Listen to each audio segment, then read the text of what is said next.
Πολλές φορές μέσα στο εγώ μαλώτε βοηθούσα το διπλανό μαλώτε. Όχι περιμένουν να νοιαστείς, αλλά εκείνοι δεν δίνουν δεκάρα. Να θυμιάζεις τριγύρω και το μυαλό μου μαντάρα.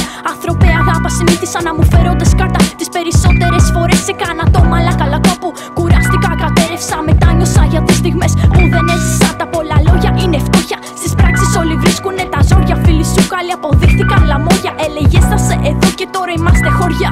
Βαρέθηκα γαμώτο μου τα φλόρια. Περάσαν οι συνήθειες που ξέραμε παλιά εδώ στην Ελλάδα. Αλλάξανε πολλά, στους δρόμους υπάρχουν μπατσικά που έχουν βληλεία. Μικρά παιδιά αυξημένη εγκληματικότητα τα έχω βάλει. Με όλη την οντότητα ο καθένας παρομοιάζει τη δική του προσωπικότητα. Με κάποιου άλλου την ταυτότητα έχω βρεθεί με την ομότητα. Δεν ξέρουμε πλέον τι σημαίνει η λέξη διαφορετικότητα.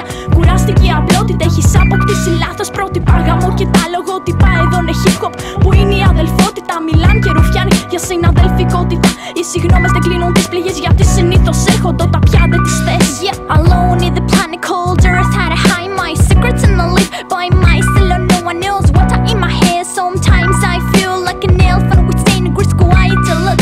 If the furl is to do me more, it's not always bitter. I always said what I feel, but they call me disturbed. I don't know what to please. Some people play so hard that I offer everything, but remains alone after. Δεν ξέρουμε πλέον τι σημαίνει η λέξη διαφορετικότητα. Κουράστηκε η απλότητα, έχεις αποκτήσει λάθος πρότυπα. Γαμώ και τα λογότυπα, εδώ είναι hip hop που είναι η αδελφότητα.